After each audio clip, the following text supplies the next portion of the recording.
Student तो कैसे हो आप सभी। मैं आशा करता हूं कि क्लास 11th के हमारे सभी स्टूडेंट बहुत ही अच्छे होंगे। फिलहाल आज की इस वीडियो में हम क्लास 11th का पहला चैप्टर पढ़ने वाले हैं, जो है रसायन विज्ञान की कुछ मूल अवधारणाएं। इस चैप्टर का ये दूसरा वीडियो है, मतलब पहले चैप्टर का ये दूसरा वीडियो है। आज के इस वीडियो में हम मोस्टली डिस्कस करने हैं पदार्थों के रासायनिक वर्गीकरण में। ठीक है, तो जो पदार्थ होते हैं उसका रासायनिक वर्गीकरण कैसे किया जाता है, शुद्ध पदार्थ क्या होते हैं, अशुद्ध पदार्थ, तत्व, यौगिक, धातु, अधातु, उपधातु, कार्बनिक यौगिक, अकार्बनिक यौगिक, ये सब क्या होते हैं, इन सभी पर डिटेल में डिस्कस करने वाले हैं। फिलहाल मैं यही कहूंगा कि जितने स्टूडेंटों को ये सभी टॉपिक नहीं पता है वो अंत तक देखें, सब समझ में आ जाएगा। ठीक है, चलिए जी, चलिए तो यहाँ पे हम देखने वाले हैं। सबसे पहले थोड़ा सा मैं एक चीज आपको बता दूं, तो यहाँ पे थोड़ा सा मैं बताना चाहूंगा हम क्या कर रहे हैं, पदार्थों का रासायनिक वर्गीकरण कर रहे हैं। पदार्थों का रासायनिक वर्गीकरण कर रहे हैं हम। ठीक है, ठीक है, तो यहाँ पे हम पदार्थों का रासायनिक वर्गीकरण कर रहे हैं। तो पदार्थों का रासायनिक वर्गीकरण में पदार्थों को दो भागों में बांटा गया है। किसमें, तो एक हमारा होता है, आप भी बेसिक बात जानते हैं, एक हमारा होता है शुद्ध पदार्थ और एक हमारा दूसरा होता है अशुद्ध पदार्थ।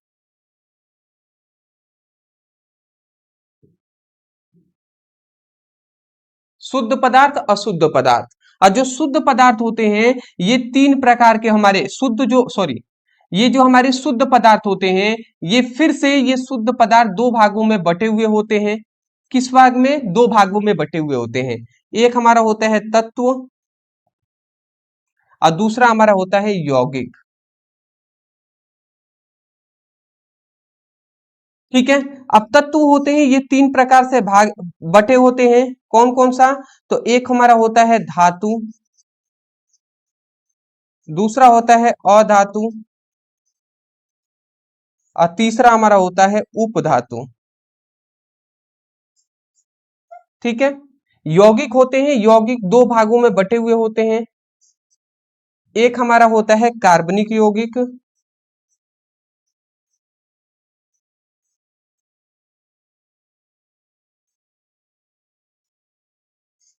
दूसरा होता है अकार्बनिक यौगिक।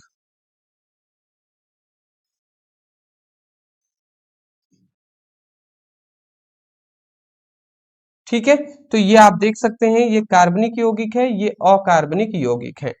तो आशा करता हूं कि आपको ये तत्व और यौगिक ये सभी आपको समझ में आ रहे होंगे।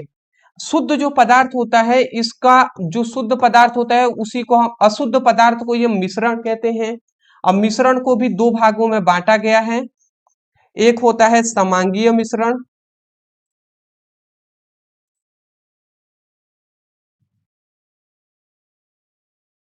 एक होता है विसमांगीय मिश्रण।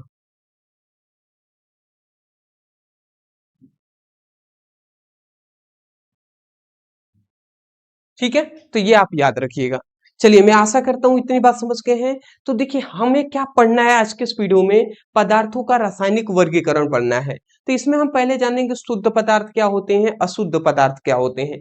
फिर शुद्ध पदार्थ के बारे में पढ़ेंगे, तो इसमें तत्व यौगिक को जानेंगे, धातु अधातु उपधातु को जानेंगे। फिर कार्बनिक यौगिक क्या होते हैं, अकार्बनिक यौगिक क्या होते हैं, इन सभी को जानेंगे। ठीक है, फिर हम, हो सकता है आज के इस वीडियो में तो नहीं, अगले नेक्स्ट वीडियो में हम जानेंगे कि मिश्रण मतलब अशुद्ध पदार्थ क्या होते हैं। इसी में मिश्रण पढ़ेंगे और समांगीय और विसमांगीय मिश्रण को जानेंगे। तो आज हम इधर वाले पार्ट को मतलब शुद्ध पदार्थ के बारे में पूरा डिटेल में जानने वाले हैं। ठीक है, चलिए इस चार्ट को आप स्क्रीनशॉट ले लीजिए, बेहतर रहेगा। ले लिए ना स्क्रीनशॉट, चलिए जी, तो अब हम आगे बढ़ जाते हैं। तो यहाँ पे हमारा है पदार्थों का रासायनिक वर्गीकरण।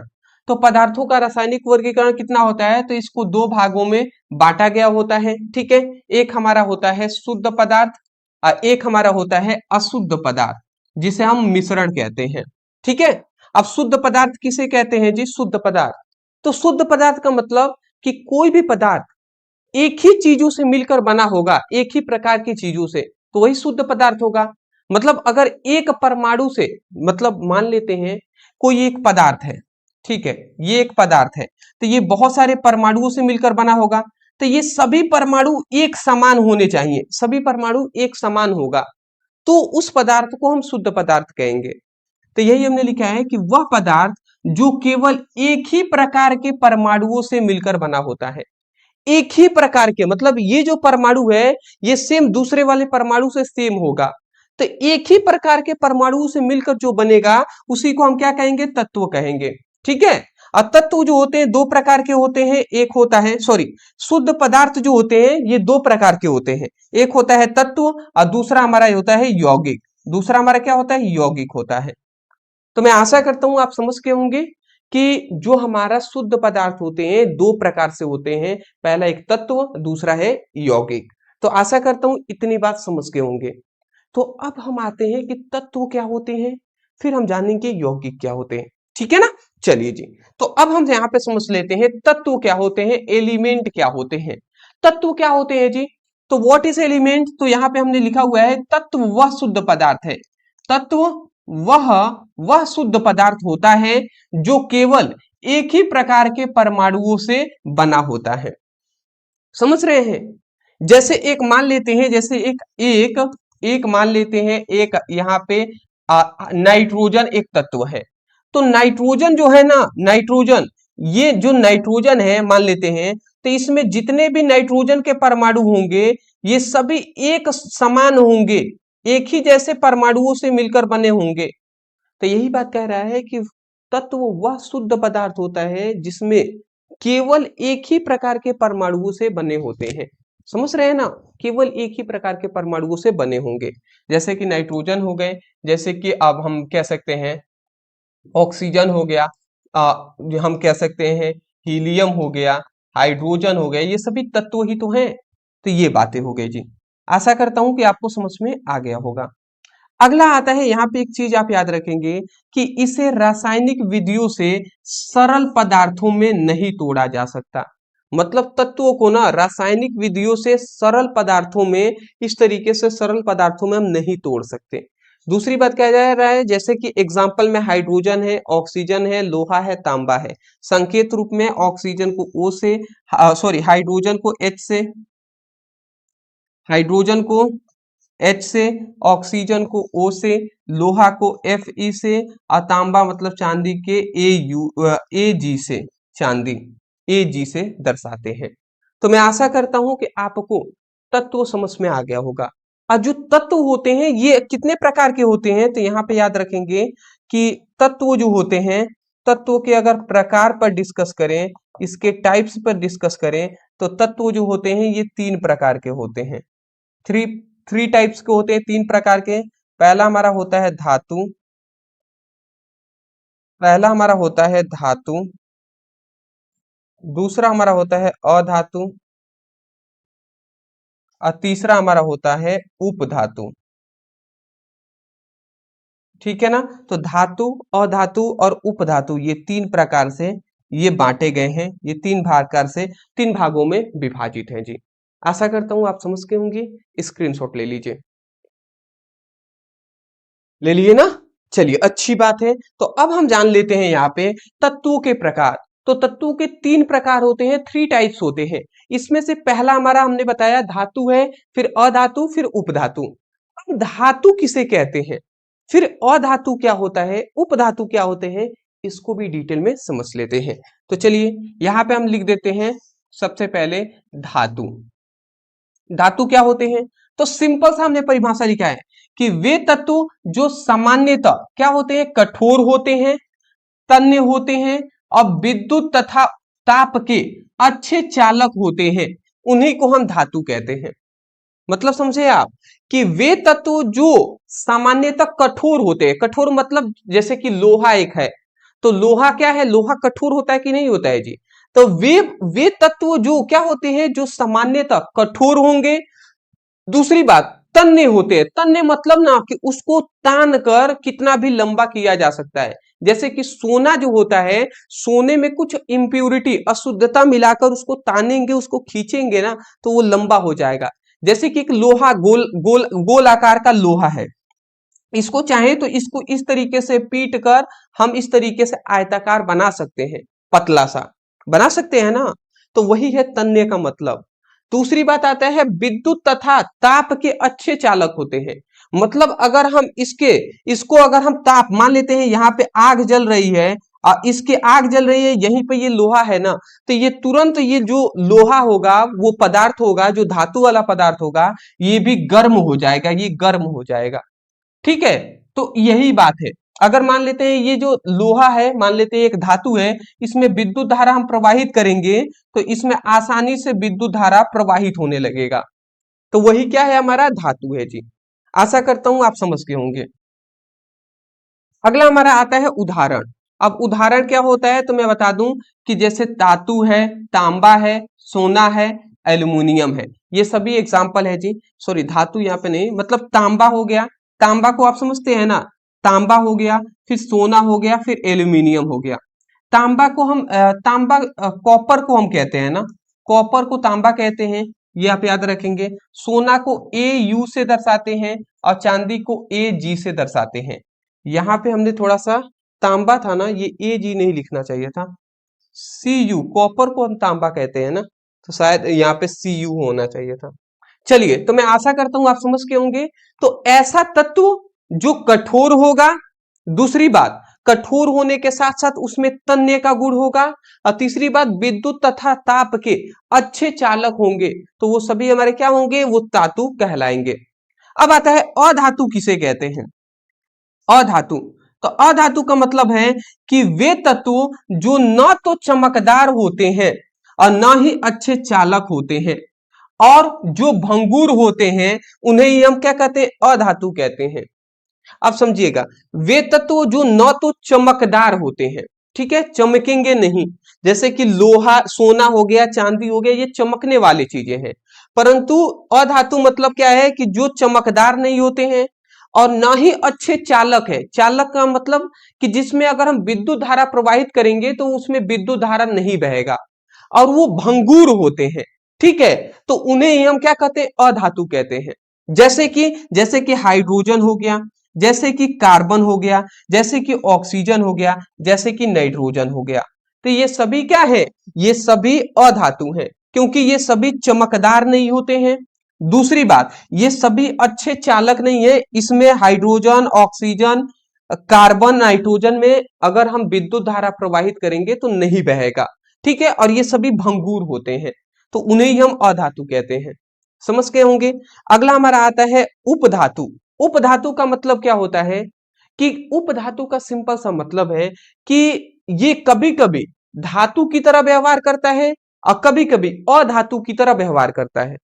ज्यादातर ऐसे देखने को मिलता है कि जो उपधातु होता है ये सामान्य ताप पर अधातु की तरह व्यवहार करेगा, परंतु ताप को अगर हम बढ़ा देंगे तो ये धातु की तरह, ये जो उपधातु है ये धातु की तरह व्यवहार करने लगता है, तो उसे ही हम क्या कहेंगे, उपधातु कहते हैं। तो यही हमने लिखा है कि वे तत्व जिनमें कुछ गुण धातु के और कुछ गुण अधातु के पाए जाते हैं तो उन्हें हम उपधातु कहते हैं। मतलब कुछ गुण तो धातु के पाए जाएंगे और कुछ गुण अधातु, कुछ गुण धातु के, कुछ गुण अधातु के होंगे, तो उसे हम उपधातु कहते हैं। जैसे कि बोरान हो गया, जैसे कि सिलिकॉन हो गया, जैसे कि जर्मेनियम हो गया, ये सभी क्या है, ये सभी उपधातु हैं। मैं आशा करता हूं कि क्लास 11th को वाले स्टूडेंटों को समझ में तो आ ही गया होगा। कुछ है जी, कुछ भी नहीं है, ज्यादा थोड़ा बहुत पढ़ेंगे ना याद हो जाएगा। स्क्रीनशॉट ले लीजिए, बेहतर टॉपिक है। चलिए जी, अच्छी बात है, आपने स्क्रीनशॉट ले लिया, आगे बढ़ जाते हैं। अगला हमारा जो टॉपिक आता है, अगला देखिए, इतना अभी हमने कहां तक जान लिए हम लोग, तो मैं आपको बताना चाहूंगा। देखिए, हमने पहले शुद्ध पदार्थ के बारे में जाना, फिर तत्वों के बारे में हमने जाना, फिर धातु के बारे में, अधातु के बारे में और उपधातु के बारे में जान लिए हैं। अब हमारा टॉपिक क्या है कि यौगिक के बारे में जानना, कार्बनिक यौगिक और कार्बनिक यौगिक क्या होते हैं इनको जानना। जैसे इन तीनों टॉपिक को पढ़ लेंगे तो ये वीडियो हम समाप्त करेंगे। अब कल हम लेकर आएंगे मिश्रण टॉपिक, जिसमें हम समांगी और विसमांगीय मिश्रण पर डिस्कस करेंगे। ठीक है, चलिए जी। तो अब हमारा ये टॉपिक था आई थिंक यहाँ पे। चलिए, तो यहाँ पे अब हम यौगिक को जान लेते हैं।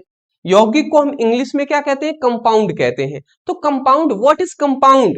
यौगिक क्या है? तो यहाँ पे हमने लिखा है कि जब दो या दो से अधिक तत्व एक निश्चित अनुपात में रासायनिक रूप से मिलते हैं तो जो नया शुद्ध पदार्थ बनता है उसी को हम क्या कहते हैं? यौगिक कहते हैं। समझ रहे हैं? जैसे कि मान लेते हैं हाइड्रोजन का दो यहाँ पे तत्व है, ठीक है। हाइड्रोजन का यहाँ पे दो परमाणु है और ऑक्सीजन का यहाँ पे एक परमाणु है। और ये जब दोनों मिलते हैं, जब दो तत्व, देखिए एक हाइड्रोजन तत्व है और एक हमारे पास यहाँ पे ऑक्सीजन तत्व है, तो जब दो तत्व या दो से अधिक तत्व आपस में एक रासायनिक रूप से अगर मिलते हैं तो मिलकर जो यहाँ पे मिलते हैं तो मिलेंगे, तो जब ये मिलेंगे तो जो तत्व यहाँ पे बनाएंगे ना, वो तत्व जो यौगिका मतलब जो पदार्थ का निर्माण करते हैं वही क्या कहलाएगा? यौगिक कहलाएगा। परिभाषा क्या कहेंगे कि जब दो या दो से अधिक तत्व आपस में रासायनिक रूप से मिलते हैं तो जो नया पदार्थ बनता है वही क्या कहलाता है? वही यौगिक कहलाता है। वही क्या कहलाता है? यौगिक कहलाता है। तो आशा करता हूँ समझ के होंगे। तो यही बात यहाँ पे लिखा भी गया था, क्या? जल मतलब हाइड्रोजन और ऑक्सीजन। कैसे मिला है? जल कैसे बना है? हाइड्रोजन और ऑक्सीजन मिलते हैं तब जाकर जल का निर्माण होता है। NaCl कैसे? मतलब सोडियम वाला तत्व और क्लोरीन तत्व आपस में मिलते हैं तो NaCl बनता है। कैसे? तो सोडियम और क्लोरीन ये दोनों आपस में मिलते हैं तो NaCl का निर्माण होता है। तो जब दो तत्व या दो से अधिक भी तत्व आपस में मिलते हैं तो जो पदार्थ यहाँ पे बनेगा ना, वही पदार्थ क्या कहलाएगा? यौगिक कहलाएगा। आशा करता हूँ आपको समझ में आसानी से आपको आ गई होंगी। चलिए मैं इसको इरेज कर दे रहा हूँ, एग्जाम्पल तो हमने लिखा हुआ है यहाँ पे, तो आप लिख ही लेंगे। चलिए अगला आते हैं, यौगिक के दो प्रकार होते हैं, ये बात आप जानते हैं। तो यौगिक के दो दो दो भागों में बांटा गया है। पहला होता है कार्बनिक यौगिक, दूसरा होता है अकार्बनिक यौगिक। कार्बनिक यौगिक का मतलब क्या होता है कि वे यौगिक जिनका मुख्य रूप से कार्बन और हाइड्रोजन के परमाणु होते हैं उन्हें ही हम कार्बनिक यौगिक कहते हैं। मतलब वे यौगिक जिनमें मुख्य रूप से कार्बन और हाइड्रोजन के परमाणु होंगे, ठीक है, तो उसी को हम कार्बनिक यौगिक कहेंगे। तो देख लीजिए मुख्य रूप से, जैसे यहाँ पे एग्जांपल में हमने लिखा हुआ है, देखिए जैसे मीथेन हो गया CH4, तो यहाँ पे देखेंगे तो कार्बन के और हाइड्रोजन के मुख्य परमाणु है कि नहीं है जी? कार्बन और हाइड्रोजन से ही तो ये मीथेन बना है CH4, तो ये हमारे क्या होगा? कार्बनिक यौगिक होंगे। तो वे यौगिक जो मुख्य रूप से कार्बन से और हाइड्रोजन के परमाणुओं से ही बने होते हैं तो उसी को हम कार्बनिक यौगिक कहेंगे। जैसे एथेनॉल है, इसी को एथिल एल्कोहल भी कहते हैं। तो इसमें देखिए एक कार्बन है, एक हाइड्रोजन है, फिर यहाँ पे हाइड्रोजन है, ऑक्सीजन है। तो मुख्यतः सबसे ज्यादा कार्बन और हाइड्रोजन की संख्या है कि नहीं है जी?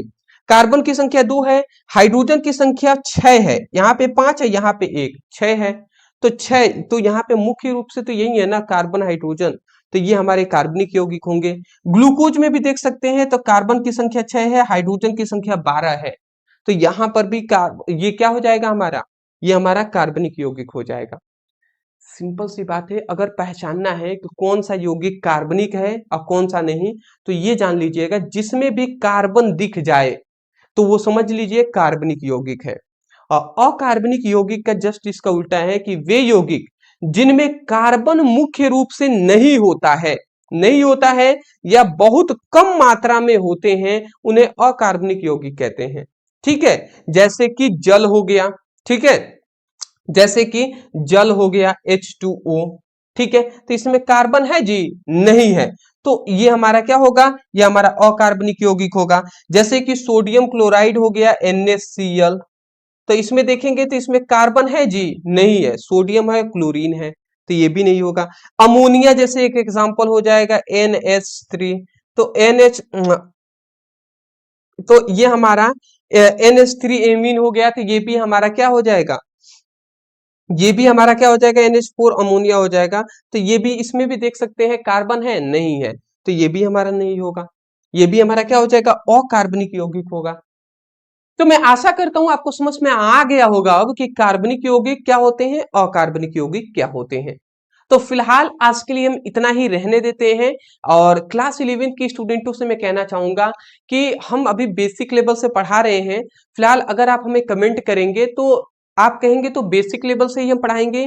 और अगर आप सभी का कमेंट नहीं आता है तो मैं अपने अनुसार सभी चैप्टरों का जो इंपॉर्टेंट केवल टॉपिक है उसको हम चैप्टर वाइज पहले कराने का प्रयास करेंगे। ठीक है, जैसे ही सभी इंपॉर्टेंट कवर हो जाएंगे प्रत्येक टॉपिक वाइज, फिर हम वन शॉट लाएंगे सभी चैप्टरों का।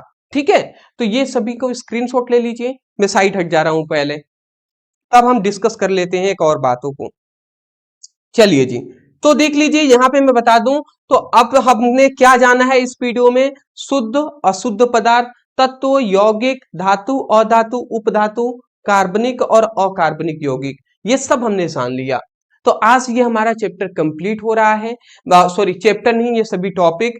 अब केवल बचा हुआ है अशुद्ध पदार्थ क्या होते हैं, जिसमें हमें मिश्रण के बारे में जानना है। ठीक है, समांगीय मिश्रण क्या होते हैं, विसमांगीय मिश्रण, तो उसको नेक्स्ट टॉपिक में हम जानेंगे जी। अदरवाइज मैं ये कहना चाहूंगा, अगर आपने इससे पहले का क्लासेस को नहीं देखे हैं तो डिस्क्रिप्शन बॉक्स में फिजिक्स के नाम से और केमिस्ट्री के नाम से आपको एक लिंक मिलेगा, उस पर क्लिक करेंगे तो सीक्वेंस वाइज आपको वीडियो मिल जाएंगे, तो वहां से आप अपना पढ़ाई कीजिएगा। ठीक है, चलिए जी, तो आज के लिए हम इतना ही रहने देते हैं। अदरवाइज चैनल पे नए होंगे तो चैनल को सब्सक्राइब जरूर कीजिएगा। अभी तक क्लास 11th वाले अगर तो अभी तक आपने टॉपर नोट्स नहीं लिए हैं तो ये टॉपर नोट्स जरूर ले लें, जिससे कि आप भी एक अच्छे नंबर से पास हो सके। ये टॉपर नोट्स में आपके पूरी फिजिक्स और केमिस्ट्री का हम टॉपर नोट्स दे रहे हैं। इंपॉर्टेंट हम क्वेश्चन आंसर की नोट्स दे रहे हैं, जिसमें पूरी फिजिक्स की किताब के, पूरी केमिस्ट्री की किताब के जितने इंपॉर्टेंट परिभाषाएं हैं, नियम है, सिद्धांत है, वो प्रश्न के साथ साथ उत्तर भी दिया जा रहा है आपको। और ये पीडीएफ नोट्स है, ये आपको ओनली 99 रुपए में आपको ओनली दिए जा रहे हैं। ये मात्र आपको कितने में दिए जा रहे हैं, मात्र आपको 99 में दिए जा रहे हैं। इसको लेने के लिए नीचे एक व्हाट्सएप नंबर दिखाई दे रहा है, इस नंबर पे मैसेज कर लीजिए, कहिएगा सर हमें फिजिक्स केमिस्ट्री का हमें टॉपर नोट्स चाहिए क्लास 11th के लिए। तो आपको एक स्कैनर दिया जाएगा, वहां पे पेमेंट करेंगे, तुरंत आपके व्हाट्सएप पर पीडीएफ नोट सेंड कर दिए जाएंगे। ठीक है ना, तो जो स्टूडेंट चाहते हैं कि हाँ मुझे ये टॉपर नोट्स लेना है और मुझे अच्छी तरीके से तैयारी अपनी करनी है तो वो ले सकते हैं। बाकी जिनके पास पैसे नहीं है, मैं उनसे भी कहना चाहूंगा दोस्त, आप परेशान नहीं होंगे, हम वीडियो ला रहे हैं आप तो आप वीडियो से भी पढ़ाई कर सकते हैं और टॉपर बन सकते हैं। ऐसा नहीं है कि नोट्स लेंगे तभी टॉपर बनेंगे। हाँ ये है कि एक विशेष सुविधाएं मिल जाएंगी, आपको पहले ही पता चल जाएगा ये चैप्टर में ये इंपॉर्टेंट टॉपिक है, तो आप पहले ही उसको तैयार कर सकते हैं। इसीलिए तो थोड़े से पैसे आपसे लिए भी जा रहे हैं, क्योंकि मेहनत भी लगा है दोस्त। चलिए आज के लिए इतना ही। Thank you so much for watching this video. Thank you.